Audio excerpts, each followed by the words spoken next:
Yeah. I So think it was some grandparent just fed up with kids asking question and very sarcastically must have replied, "What do you mean? How did the stones come here? They walked.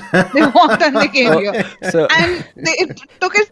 I I can see mean, that kind of. too. So that's not wrong either. Because there's three real sources of information on this place. There's the ship logs from the couple of sets of explorers that ran into them. Because it was first the Dutch, then the Spanish came, and then the Peruvians came that were over in kind of over by Chile. They're closer.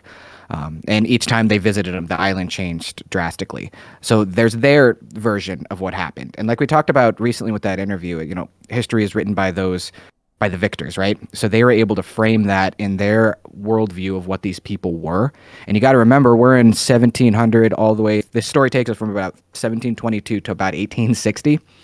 And if you remember, there was a lot of not good things going on to native populations during this time period, particularly by explorers. And this is absolutely no exception. The other bulk of information comes from the folklore of this group of people. Two very big problems with that is there's not a lot of them left. There's very few of the natives that actually ever survived this whole ordeal. And it's all folklore. They had no written language. They actually did find some pieces of wood that had their own original written language on it, but they think that might have came later, and only a very select few people actually could read it. And it's not even been deciphered today, so we really don't even know what it means. So that's not really reliable for anything either. And then the rest of it comes from their archaeological record of what they discovered later. That seems to be the most clear and reliable. But all three of the narratives don't really coincide all the time.